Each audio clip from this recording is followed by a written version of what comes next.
আল্লাহর পয়গম্বর আরবি সাল্লাল্লাহু আলাইহি ওয়াসাল্লাম একটা চিঠি লিখলেন, রোম সম্রাটের নিকটে একটা চিঠি লিখলেন। ইতালির রোম ওই তদানীন্তন সময়ের বর্তমান সুপার পাওয়ার যেমন আমেরিকা, রাশিয়া, ওই সময়ের সবচেয়ে সুপার পাওয়ার ছিল রোম।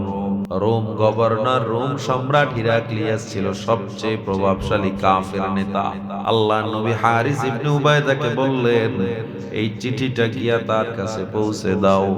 হারিস ইবনে উবাইদা নবীজির সবচেয়ে কাছের এবং প্রিয় একজন সাহাবী ছিল, নবীজির বার্তাবাহক ছিলেন। হারিস ইবনে উবাইদা চিঠিটা যখন পৌঁছে দিলেন রোমে, রোম সম্রাট চিঠিটায় দেখতেছে আল্লাহর নবী বলতেছে, রোম সম্রাট, আল্লাহর কাছে একমাত্র মনোনীত ধর্ম হলো ইসলাম। আমি মুহাম্মদ আল্লাহর একমাত্র মনোনীত পয়গম্বর। আপনাকে ঈমান আনার জন্য অনুনয় করতেছি, আহ্বান জানাইতেছি। এই আপনার ঘরে যদি কাফেরও আসে মেহমান হিসাবে, তাকে আপনি জবাই করে দিবেন। কিন্তু আল্লাহর নবীর প্রিয় সাহাবী হারিস ইবনে উবাইদাকে টুকরো টুকরো করে শহীদ করে ফেলল। আমার নবীর কানে সংবাদ পৌঁছে গেল, আমার নবী, ও মায়ার নবী আমার, আপনার প্রিয় সাহাবীকে রোম সম্রাট শহীদ করে ফেলেছে। নবী বললেন, কেমন কথা, এটা তো কোনোদিন কথা হতে পারে না। আল্লাহ নবী কান্নায় ভেঙে পড়লেন, আমার হারিসকে আমি পাঠাইলাম আর ওরা আমার হারিসকে মেরে ফেললো। আল্লাহ নবী দাঁড়াইয়া বলে, আর একটা সংবাদ পৌঁছে দাও রোম সম্রাটে, ও একজনের জান নিয়েছি, আমরা 3000 জান জীবন দেওয়ার জন্য আসতেছি, পারলে মোকাবেলা যেন করে। আল্লাহু আকবার বলে। রোম সম্রাট অহংকারী বাদশা, দম্ভ, অভাব নাই। রোম সম্রাট কয়, আসো 3000, আমি রেডি করলাম 1 লক্ষ। কয় লক্ষ? আরবরা খবর পেয়ে বলে 1 লক্ষ না, আমরা দিলাম আরো 1 লক্ষ। 2 লক্ষ রোমান সৈন্য রেডি হয়ে গেল। মুসলমান মাত্র 3000। পৃথিবীর কোন সায়েন্স, কোন বিজ্ঞান বলবে না 3000 মানুষ 2 লক্ষ মানুষের সাথে যুদ্ধে পেরে উঠবে, তাও আবার সুপার পাওয়ার রোমের বিরুদ্ধে, যাদের কাছে অস্ত্রের অভাব নাই, যাদের কাছে সরঞ্জামাদির অভাব নাই। কিন্তু মুসলমানের কোনো অস্ত্র নাই, মুসলমানের পাওয়ার নাই, একটা পাওয়ার, সেটা হলো ঈমানের পাওয়ার। মুসলমানের তাকবীরের এত পাওয়ার, মুসলমানের এক একটা তাকবীর ইতিহাস সৃষ্টি হয়েছে যুগের পর যুগ।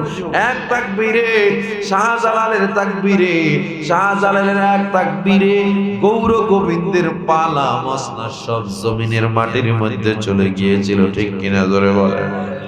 ঈমান থাকতে হবে, ঈমান থাকলে আল্লাহ সাহায্য করবে। 3000 মুসলমান,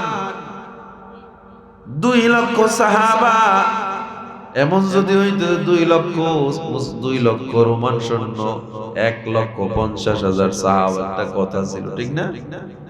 50,000 তো দূরের কথা, 2000, 10,000ও না, মাত্র 3000। কয় হাজার? প্রত্যেক যুদ্ধের জন্য একজন একজন সেনাপতি নির্ধারণ করা হয়, কিন্তু আমার নবী মুতার যুদ্ধের জন্য 3 জন সেনাপতি নির্ধারণ করলেন। কয়জন? 3 জন সেনাপতি নির্ধারণ করার প্রথম নাম্বার সেনাপতিকে নবী ডাক দিলেন, আমার যায়েদ দাঁড়াও। যায়েদ হলো নবীজির সবচেয়ে প্রিয় পুত্র যায়েদ।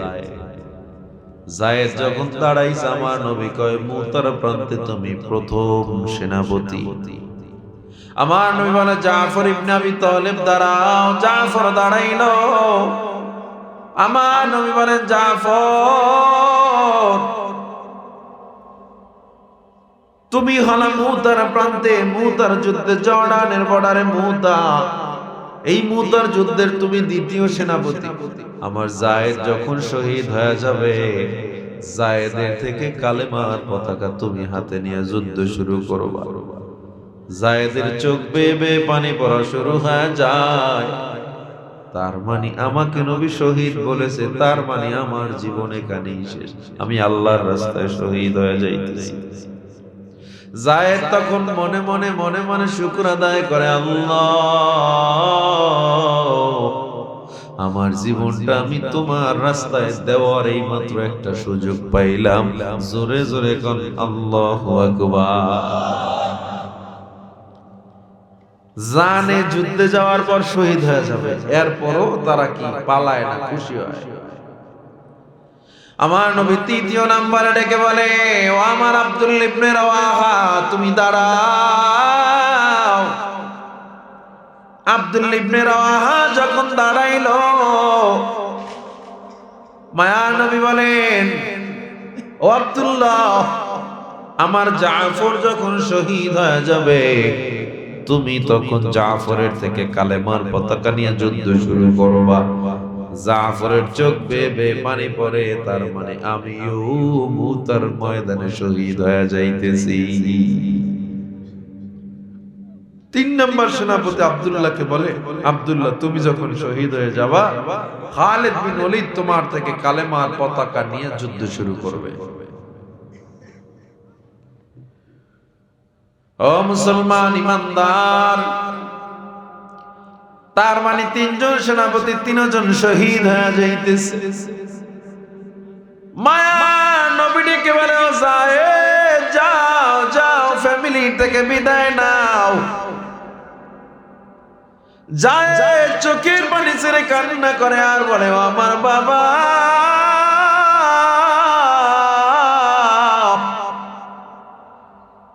বড় মায়া করে আপনি আমায় লালন পালন করেছেন, এত আদর করেছেন, বলেন আমার আর ফ্যামিলি কোথায় আপনি ছাড়া? আমার মা একমাত্র আম্মা জান আয়েশা, এই তো ঘরের পিছনে, এই তো পিছনে আম্মা জান আয়েশা। আমি মায়ের থেকে বিদায় নিব না, কারণ মায়ের কাছে গেলে আমার মায়ের জন্য মায়া বেড়ে যেতে পারে, আমার যুদ্ধের ময়দানে যাইতে বাধা হয়ে যাবে, আমি যাব না।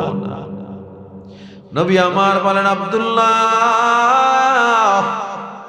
ও জাফর, তোমরা বিদায় নাও।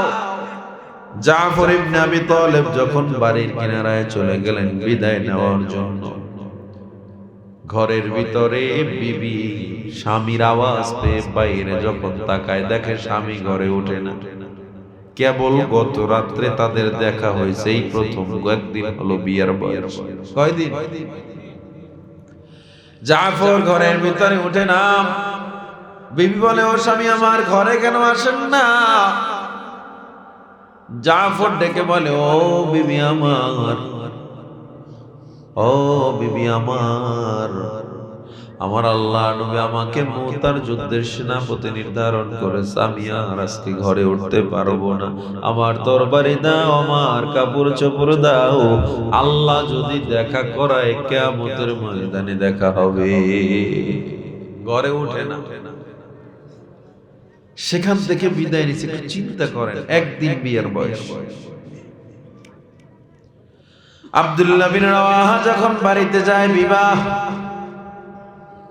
আব্দুল্লাহ 3 জন সন্তান ছিল, ছোট্ট ছোট্ট মাসুম বাচ্চা। বাবার আওয়াজ পেয়ে বাচ্চাগুলো বাইরে বের হয়ে আসছে, এসে বাবাকে জড়ায়া ধরছে, বাবা ঘরে চলো, মা রান্না করেছে, একসাথে খাইব। আব্দুল্লাহ বিন রাওয়াহা বলে, না না, আমি ঘরে যাব না, তোমার মাকে বলো আমার তরবারি দিতে আর আমার কাপড় দিতে, আমি মুতার প্রান্তে চলে যাব। বাচ্চাগুলো কান্না করে আর বলে, বাবা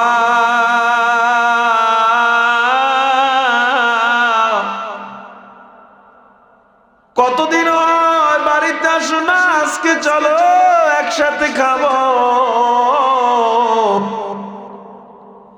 বিবি আওয়াজ পেয়ে বাইরে বের হয়ে আসছে, কি হয়েছে স্বামী আমার, ঘরে আসেন। আব্দুল্লাহ বলে, বিবি না না, আর ঘরে যাওয়া হবে না, আল্লাহ যদি কবুল করে জান্নাতে দেখা হবে। বিবি কয় কেমন কথা কি বলতেছেন? বলে আমার নবী আমাকে মুতার যুদ্ধের সেনাপতি নির্ধারণ করেছে, শুধু সেনাপতি না শহীদ সেনাপতি হিসাবে নাম ঘোষণা করেছে। ও বিবি আর দেখা হবে না, আমি যদি ঘরে উঠি আমার তোমাদের জন্য মায়া লেগে যাবে, আমি আর ঘরে উঠবো না, আমায় বিদায় দিয়া দাও। একটু জোরে জোরে বলেন আল্লাহু আকবার। ও মুসলমান, সব সাহাবায়ে কেরাম রেডি হয়ে গেছে, সেনাপতি তিনজন রেডি হয়ে গেছে। আমার নবী আগায়া দিলেন প্রায় অর্ধেক পথ। মদিনা থেকে 1000 কিলোমিটার দূরে হলো মুতার প্রান্ত। কত দূরে, কত দূরে! 1000 কিলোমিটার দূরে মুতা। নবী সবাইকে আগায়া দিয়ে নিজে মদিনায় মসজিদে নববীতে চলে আসলেন। কিছু সাহাবায়ে কেরাম যায় নাই, ওই সাহাবীদেরকে নিয়ে নবী মসজিদে নববীতে বসে আছে। আমার নবী বলতেছে আমি এই মুহূর্তে দেখতেছি আমার যায়েদ এক হাতে কালেমার পতাকা নিয়ে আর এক হাতে তরবারি নিয়ে 2 লক্ষ রোমান সৈন্যের উপরে ঝাঁপিয়ে পড়েছে। আল্লাহু আকবার, আল্লাহু আকবার।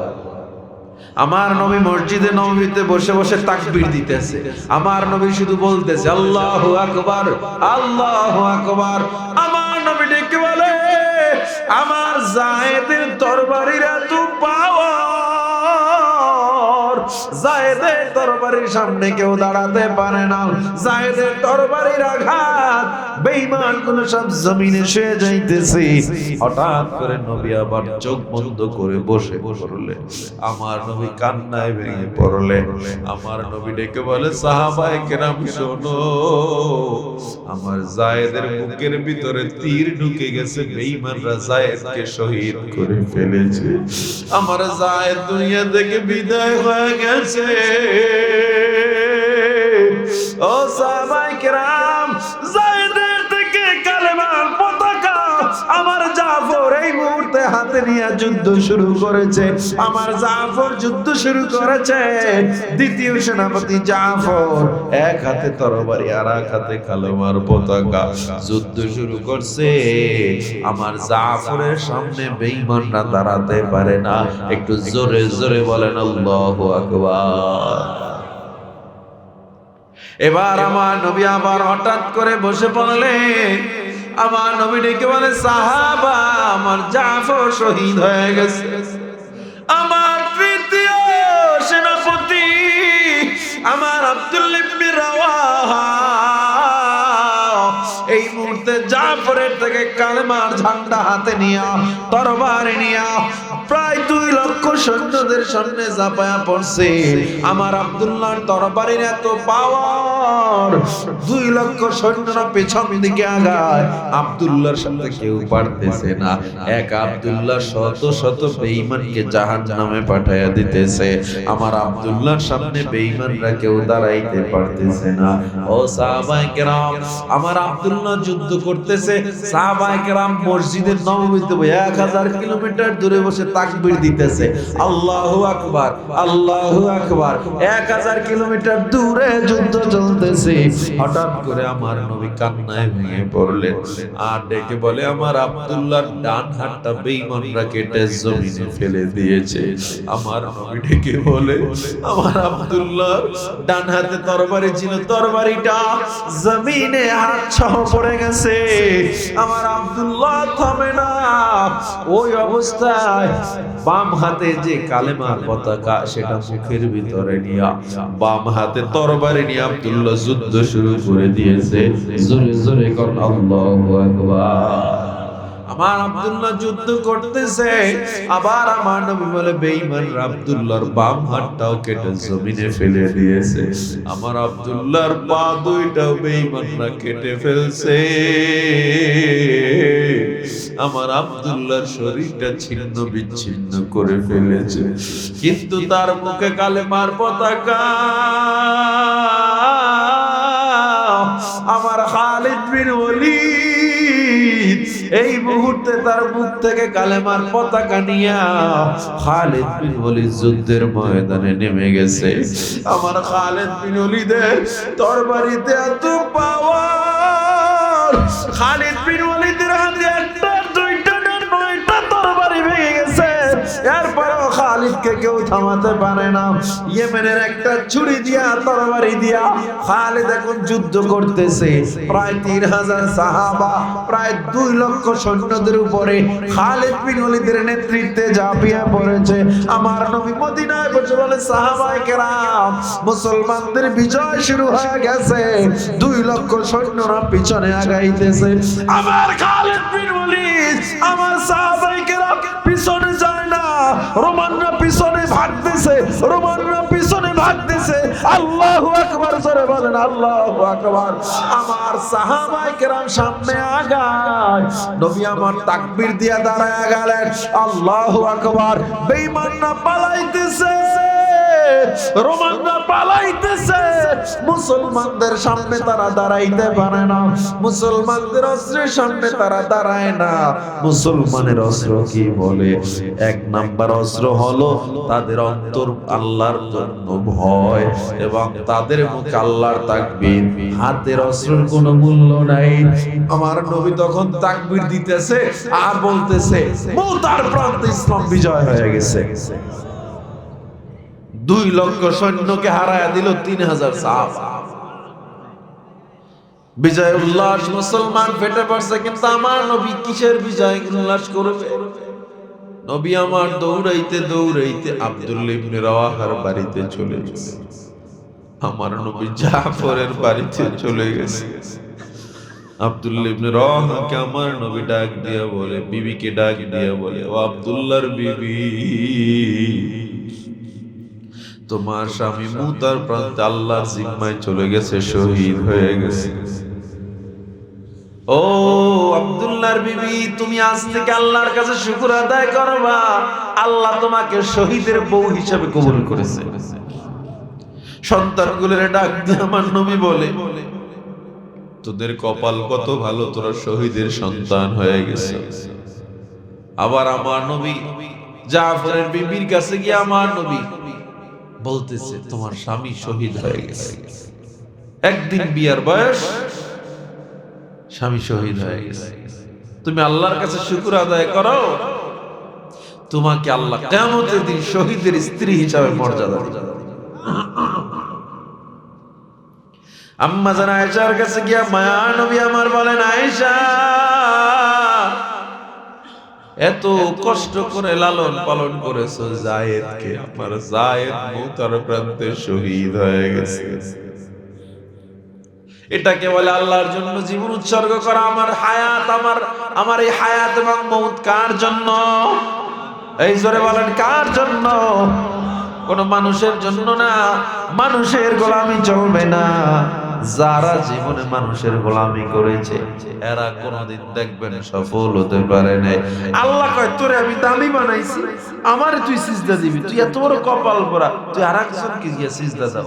তোরে আমি বানাইছি দামি, তুই নিজের এত সস্তা বানাই বললি নাই। এই যে কবরে সিজদা দেয়, নেতাদের পূজারি করে, নেতা আইলি জীবন উৎসর্গ করে দেয়। আরে বাপ রে বাপ, এই চাটুকারি কি দরকার? আমার জীবন একজনের জন্য, কার জন্য? আল্লাহর ছাড়া দুনিয়ার কাউকে ভয় করার মানেই নেই। আল্লাহ কি বলবে অমুকের টাকা বেশি, কিয়ামতে তার একটা বড় চেয়ার দাও? হ্যাঁ, বলবে নাকি?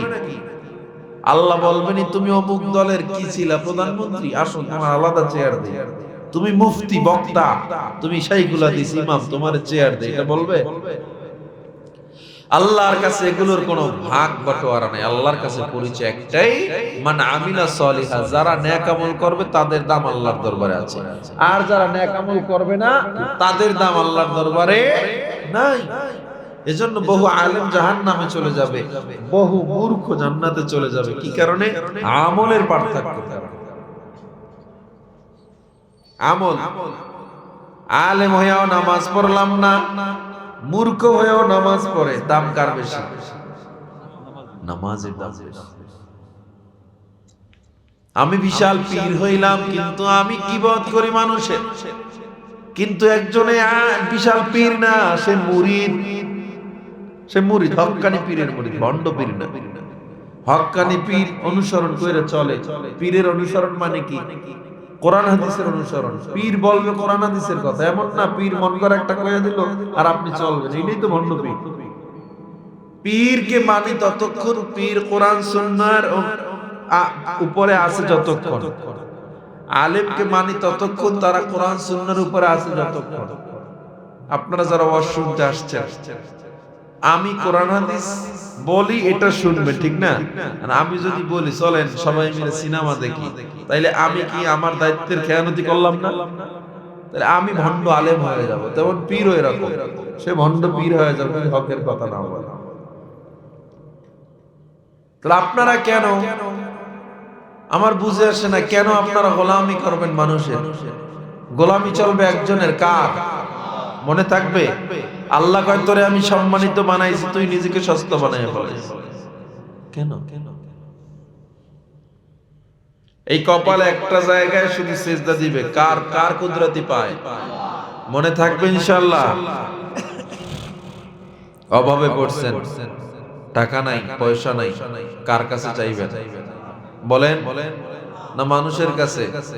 মানুষের কাছে চাইয়ে পাইছে কেউ কোনোদিন? মানুষের কাছে চাইলে মানুষ বেজার হয়, আল্লাহর কাছে না চাইলে আল্লাহ বেজার হয়। সবচেয়ে আছে বেশি কার কাছে? দুনিয়ার মানুষ, আপনি 1000 কোটি টাকা ঋণ হয়ে গেছে, কত হাজার? আপনার ব্যবসা বাণিজ্য লস, আপনি রাস্তার ফকির হয়ে গেছে। মানুষ বলে এই লোক আর ঋণ দিতে পারবে না, এখান থেকে উঠতেই পারবে না। আল্লাহ কয় আমার কাছে চাইয়ে দেখতে কও, আমার আল্লাহর কাছে কোনো ব্যাপারই না। পৃথিবীর মানুষ বলে আগুন মানুষকে পোড়ায় ফেলে, আল্লাহ কয় ইব্রাহিমের মতো ভরসা করে দেখ, আমিও তোর জন্য আগুন ফুলের বাগান বানায় দেব। পৃথিবীর মানুষ বলে পানিতে হাঁটা যায় না, আল্লাহ কয় মুসা নবীর মতো আমার উপরে ভরসা করে দেখ, আমি নীল নদের পানি যেমন রাস্তা বানাইয়া দিছি, তোর জন্য আমি আল্লাহ পানি রাস্তা বানাইয়া দেব। পৃথিবীর মানুষ বলে কোন মাছের পেটে, কোন পশুর পেটে মানুষ থাকতে পারে না, সায়েন্স বলে গরমে গলে যাবে, 1 মিনিট থাকতে পারে সর্বোচ্চ। আল্লাহ কয় ইউনূস আলাইহিস সালামের মতো ভরসা কর, আমি 40 দিন ধরে মাছের পেটে বাঁচায় রাখবো। ভরসা করতে হবে।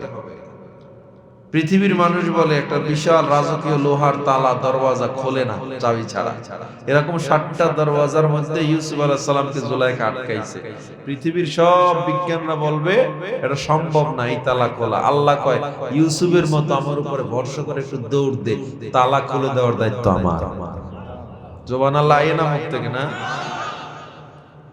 তাইলে কি বোঝা গেল?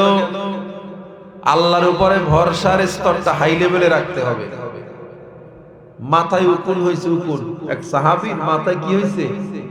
এই উকুনের জন্য আল্লাহর কাছে দোয়া করতেছে, আল্লাহ আমার মাথায় উকুন সরাইয়া দাও। আল্লাহ সরাইয়া দিয়েছে।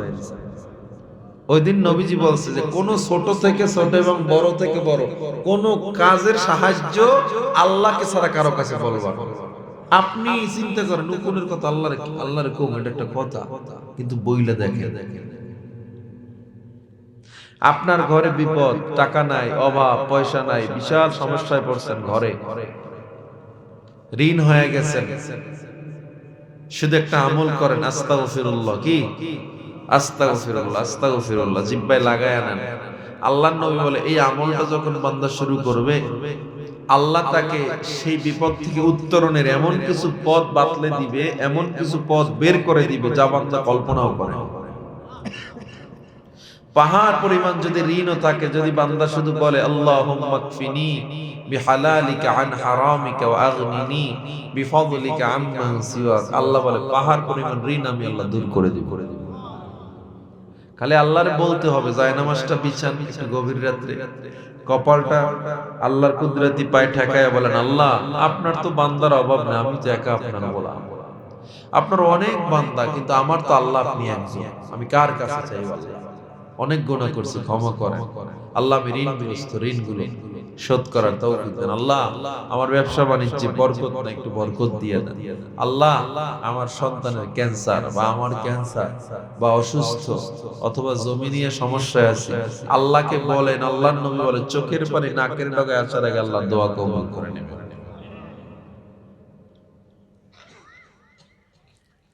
আর আমরা কি করি? বিপদে পড়ছে, কয় সন্তান নাই, কই পাইছে? কয় পীর বাবা দিছে। পীরে সন্তান দেয় বলে চিন্তা করতে পারেন? পত্রিকার পাতায় দেখেন না পীরে মুরিদের বউ লয়ে ভাগছে। সন্তান দেওয়ার মালিক কে? রিজিক দেওয়ার মালিক কে? সবাই বলেন, রিজিকের মালিক কে? সন্তান দেওয়ার মালিক কে? হায়াতের মালিক কে? মৌতের মালিক কে? আল্লাহর কাছে চাইতে হবে, মানুষের কাছে চাওয়া যাবে। আজকে আমাদের আলোচ্য বিষয়, আমার জীবন মরণ হায়াত মওত ভরসা একমাত্র কে? যারা আপনারা এত টাইম বসে আছেন, একটু মোনাজাত দিয়ে যাওয়া যাবে না?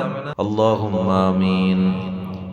ربنا ظلمنا أنفسنا وإن لم تغفر لنا وترحمنا لنكونن من الخاسرين ربنا آتنا في الدنيا حسنة وفي الآخرة حسنة وقنا عذاب النار رب ارحمهما كما ربياني صغيرا اللهم اجعل في عيني صغيرا وفي أعين الناس كبيرا اللهم اكفني بحلالك عن حرامك وأغنني بفضلك عمن سواك اللهم عافني في بدني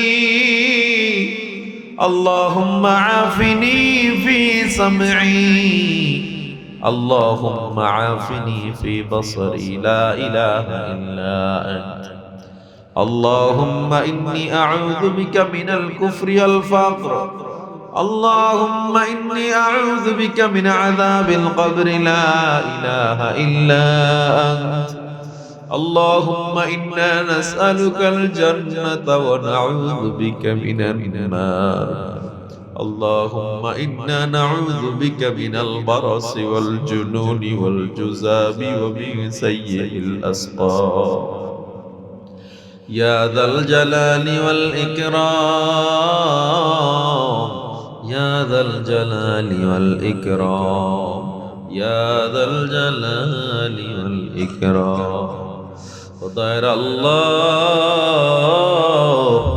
মসজিদপুর ঈদগাহ জামে মসজিদ ও যুব সমাজের এই আয়োজনকে কবুল করে নেন। আপনি এই ময়দানে তাকায় দেখেন 2 দিন ব্যাপী শেষ মুনাজাত। আল্লাহ আপনার গোলামগুলো অসহায়ের মতো আপনার উপরে হাত উঠাইছে, আপনার রহমতের উপরে ভরসা করে হাত উঠাইছি, আপনার দয়া দিয়া মোদের ক্ষমা করে দেন আল্লাহ। এই জীবনে কত গুনাহ করছি, ডানে তাকাইলে গুনাহ বামে তাকাইলে গুনাহ। আমাদের গুনাহ যত বড় হোক না কেন আপনার দয়া অনেক বড়। আমাদের গুনাহ যতই বড় হোক না কেন আপনার রহমান নামের পাওয়ার অনেক বড় আল্লাহ। আমাদের গুনার দিকে না তাকায় আপনার রহমতের দিকে তাকায় আমাদের ক্ষমা করে দেন আল্লাহ। আয় আল্লাহ 5 ওয়াক্ত নামাজি বানায় দেন আল্লাহ। প্রত্যেকটা যুবক মুরব্বী বাবাদেরকে গুনাহ থেকে হেফাজত থাকার তৌফিক দাও। প্রত্যেকটা ঘর থেকে কোরআনের আওয়াজ বের করে দাও আল্লাহ। এলাকা থেকে দুর্নীতি ঘুষ অন্যায় জুয়া মাদক হেফাজত করো আল্লাহ রব্বুল আলামিন। মা বোনদের পর্দা নিশি আবেদা জাহেদা বানায় দাও আল্লাহ। আমরা যারা হাত উঠাইলাম জানি না কার মা নাই, জানি না কার যেন বাবা নাই আল্লাহ। চির বিদায় নিয়া বাঁশ বাগানে কলা বাগানে রাস্তার ধারে পুকুরের পরে শুয়ে রইছে। আরে যেই মা 10 মাস 10 দিন কষ্ট করে আমাদের এত গর্বে কষ্ট করে লালন করলো, রাত্র গভীর হয়ে গেছে, মা ঘরে একা একা হাঁটছে, কাউকে বুঝতে দেয় নাই মায়ের কষ্ট। দুনিয়াতে আসার সময় এত কষ্ট দিয়েছি, চিকিৎসা বিজ্ঞান বলে কোন মানুষের ব্যথা যদি 40 ইউনিট হয় ওই মানুষ দুনিয়ার জমিনে আর বাঁচতে পারে না। আমরা যখন দুনিয়াতে আসছি মায়ের ব্যথা ছিল 56 ইউনিটের বেশি। 40 ইউনিট ব্যথায় মানুষ মারা যায়। 56 ইউনিট ব্যথা মা সহ্য করে আমাদের উপরে রাগ করে নাই। চেহারার দিকে তাকা মা সব ব্যথা ভুলে গেছে। কপালে চুমুকে মা বুকে জড়ায় নিছে। আমরা অসুস্থ হলে দুনিয়ার সবাই ঘুমাইলেও মা ঘুমাইতো না। আমাদের প্রস্রাব পায়খানার কাঁথাগুলো মা ধুয়ে দিত। এত কষ্ট করেছে মা।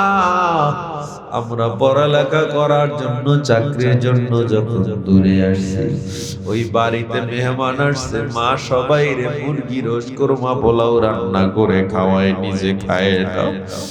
সবাই প্রশ্ন করে, ও মা আপনি কেন খান না? বলে আমি খাবো। ঠিক মা মুখে দেয় না। বাবা বিকাল বেলা এসে বলে, ও বিবি মুখটা কেন শুকনা দেখা যায়, এখনো কেন খাও না? মায়ের ঠোঁট দুইটা থর থর করে খাও। মা বালিশের সাথে মাথা লাগায়া কাঁদে আর বলে, স্বামী আমার, আমি কেমনে তো ভালো খাবার খাবো, আমার খোকা দূরে। ও কি খেয়ে আছে না খেয়ে আছে আমি মা জানি না। ও আল্লাহ, ময়দানে তাকা দেখো কার যেন মা নাই। 5টা সাদা কাপড়ের প্যাকেট বানায়া কবরে রেখে দিছে আল্লাহ। সন্তানের দোয়ার উসিলা করে মায়ের কবর জান্নাতের বাগান বানায় দাও। আল্লাহ তাকা দেখো কার যেন বাবা ও নাই। যেই বাবা চৈত্র মাসের রোদে পিঠটারে পোড়াইয়া আমাদের জন্য রোজগার করেছে, বাবা ছেঁড়া গেঞ্জি ছেঁড়া জুতা দিয়ে জীবন কাটায় দিছে। ঈদ চলে গেছে, নতুন জামা কাপড় নিজের জন্য কিনে নেয়। আমাদের খুশি রাখার জন্য বাবা এত কষ্ট করেছে।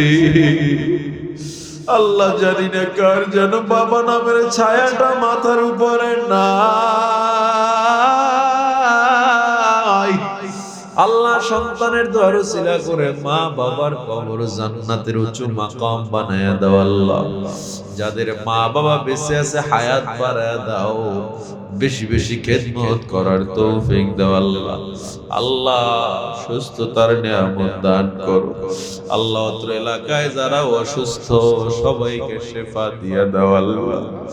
আল্লাহ যারা ঘরে, অনেকে মাহফিল আসতে পারে না অসুস্থতার কারণে, অনেকে হাসপাতালের বিছানায়, আল্লাহ তোমার সে বড় ডাক্তার কেউ না।